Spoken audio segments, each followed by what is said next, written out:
Frères et sœurs, une semaine après la Pentecôte, quelques jours aussi après l'Ascension, le dimanche qui suit, nous fêtons dans l'Église la Sainte Trinité, le Père, Dieu qui est Père, Fils et Esprit Saint. Alors ça tombe bien qu'on fête cette fête de la Trinité, c'est le mystère de Dieu, un seul Dieu, trois personnes, Père, Fils et Esprit. Et je vais de temps en temps dans les écoles rencontrer les classes, les enfants, et puis je leur propose toujours de me poser des questions sur Dieu, sur l'Église, sur la foi. Voilà, il y a toujours des belles discussions avec les enfants. Et régulièrement, dans les classes, il y a toujours plusieurs enfants qui n'ont jamais entendu parler de Dieu dans leur famille. Et puis souvent, il y en a un, tout d'un coup, au bout d'un quart d'heure de discussion, qui fronce les sourcils, qui lève la main et qui me dit « Mais c'est qui Dieu ? C'est qui Dieu là dont on parle depuis un quart d'heure ?» Alors vous réfléchirez à cette question parce que c'est pas si facile que ça de trouver la réponse. C'est qui Dieu ? Alors moi je réponds, Dieu il est grand, Dieu il est au ciel, Dieu il nous aime, Dieu il est éternel, il a créé le ciel et la terre. Et puis pour ceux qui ont fait un peu de catéchisme, on peut aussi expliquer, Dieu il s'est révélé progressivement dans l'Ancien Testament. On a cette histoire-là, Dieu se révèle à Abraham, Isaac, Jacob, Moïse, le roi David, les prophètes. Et finalement, celui qui va le mieux nous parler de Dieu, c'est Jésus, l'envoyé de Dieu, le Fils de Dieu, qui va nous parler de Dieu comme étant son Père. Et pour bien nous montrer qu'il est le Fils de Dieu et l'envoyé de Dieu, il va faire des miracles. Les gens vont être guéris, des miracles dans les cœurs et des miracles dans les corps. C'est pour ça que nous pouvons prier pour cette jeune Marie, aujourd'hui, qui est dans le coma, et nous demandons au Seigneur qu'elle retrouve sa santé. Alors on connaît Dieu grâce à Jésus. C'est lui qui nous parle de Dieu, son Père. Il nous apprend la prière du Notre Père. À la fin, nous le savons, Jésus va mourir sur la croix, il va ressusciter, monter au ciel. Et souvent, ou parfois, on pense à l'ascension, quand Jésus monte au ciel, en se disant « Mais Jésus, il s'éloigne de nous, il part, il s'en va. » En fait, il monte au ciel, il monte en Dieu, rejoindre Dieu, son Père. Mais c'est pour mieux se rapprocher de nous, puisqu'ensuite, il nous envoie son Esprit Saint. Et du haut du ciel, il nous envoie l'Esprit. Et l'Esprit Saint, c'est l'Esprit de Jésus qui veut venir habiter dans nos cœurs. Et donc c'est magnifique d'être chrétien parce que quand nous sommes chrétiens, nous voulons, nous essayons, nous ouvrons notre cœur pour accueillir l'Esprit de Jésus qui veut venir vivre en nous. À l'époque de Jésus, il y avait un seul Jésus qui se promenait de village en village et qui rencontrait les gens. Maintenant, notre mission de chrétien, c'est que chacun d'entre nous, nous soyons des nouveaux Jésus dans le monde. J'accueille l'Esprit de Jésus pour pouvoir être un nouveau Jésus dans le monde. C'est ça que le mot chrétien signifie. Nous sommes des chrétiens. Chrétien, c'est le Christ.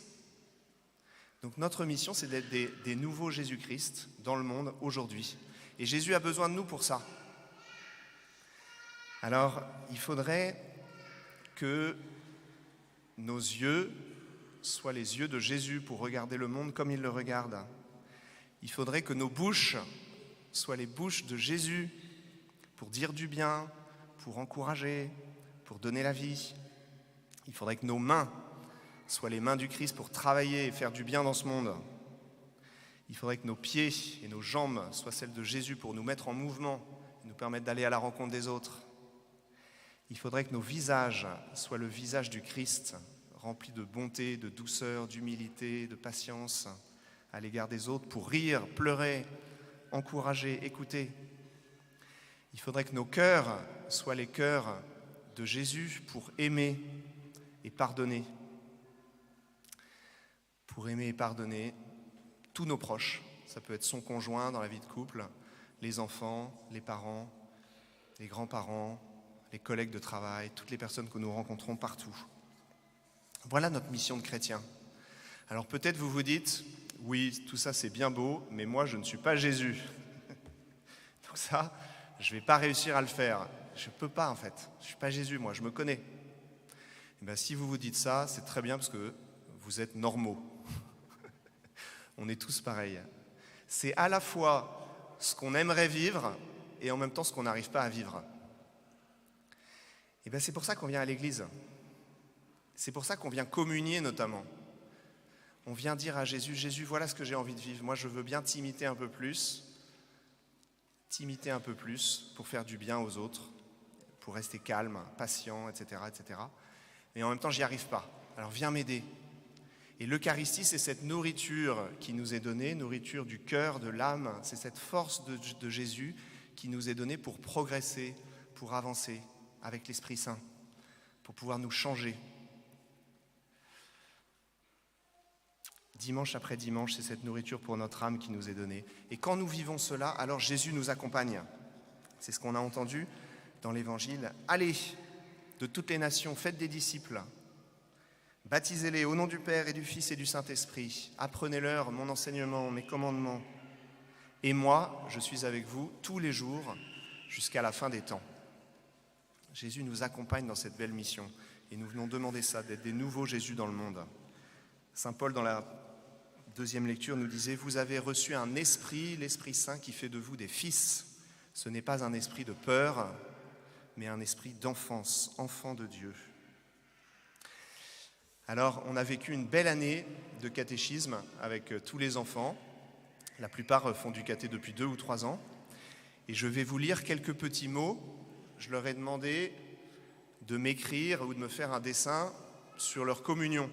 Soit une histoire qu'ils aiment bien au catéchisme, soit pourquoi est-ce qu'ils veulent faire leur communion.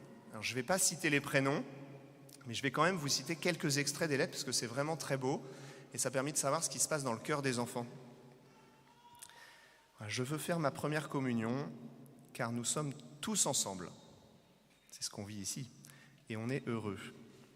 J'ai envie de communiquer avec Dieu et de lui partager mes joies et mes peines. Je remercie Dieu de m'accepter dans sa maison, dans sa famille. Cela va m'aider à grandir. J'aimerais faire ma communion pour me rapprocher de Dieu, pour pouvoir parler de tous mes péchés. Dieu nous pardonne nos péchés, ça qui est extraordinaire. On peut tout lui dire parce qu'il nous pardonne. Je veux grandir dans la foi de Dieu. Je vais recevoir l'hostie qui est faite avec de la farine mais de l'eau, mais sans levain. Jésus est dans le ciel et en moi. L'hostie, c'est le corps de Jésus qui vient du ciel. Jésus, je te dis merci pour cette hostie reçue. Donne-moi la joie. Je vais manger une hostie consacrée pour la première fois avec le corps de Jésus dedans qui est Dieu. Depuis mon baptême, j'ai le cœur de Jésus en moi. À ma première communion, je vais recevoir le corps de Jésus, caché dans l'hostie, qui est fait comme du pain, avec de la farine et de l'eau. Jésus, je prie pour les gens pauvres et les malades. Je veux être catholique pour prier pour ceux qui sont pauvres et qui ne peuvent pas manger à leur faim, pour arrêter les guerres et pour tous ceux qui sont malades et pour éviter les morts. Et il y a un beau dessin de Jésus, bon samaritain. Le pain et le vin deviennent le corps et le sang du Christ. Les fidèles, pendant la messe, sont invités à communier, à prendre le corps du Christ. Avec la première communion, on va se rapprocher encore plus de Dieu. J'aime faire ma première communion pour être avec mes amis et suivre le chemin de Jésus. J'aime aussi le caté pour faire des prières, pour chanter. J'aime beaucoup Jésus parce qu'il a fait des miracles incroyables. Quand il n'y avait pas de poisson, il en a fait apparaître plein. C'est vrai ? Je veux faire ma première communion car je veux recevoir Jésus dans mon cœur. Je crois en Dieu parce qu'il nous a fabriqués. Et il a aussi fabriqué le monde, tellement beau, le monde magnifique. Il a fabriqué le chien, le chat et le dauphin, et les dauphins. J'adore le monde que tu as créé et j'ai beaucoup de joie à nager dans la mer et à jouer avec mes amis.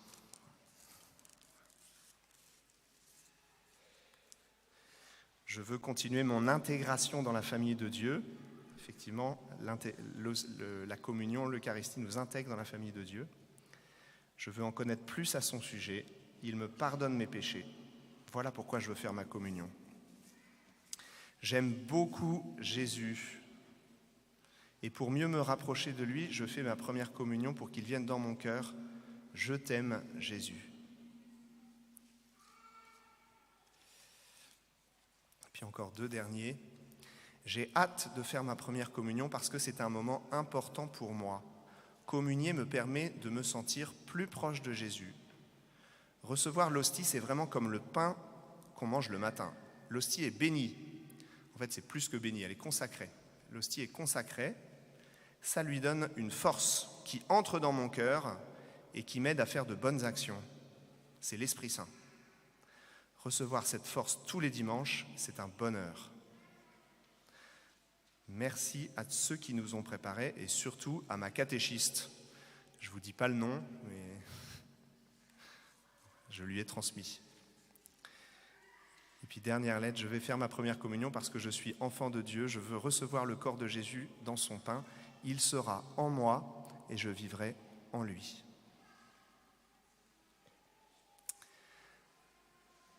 Voilà, magnifique lettre. Merci beaucoup aux enfants qui ont écrit ces lettres et qui m'ont fait des beaux dessins.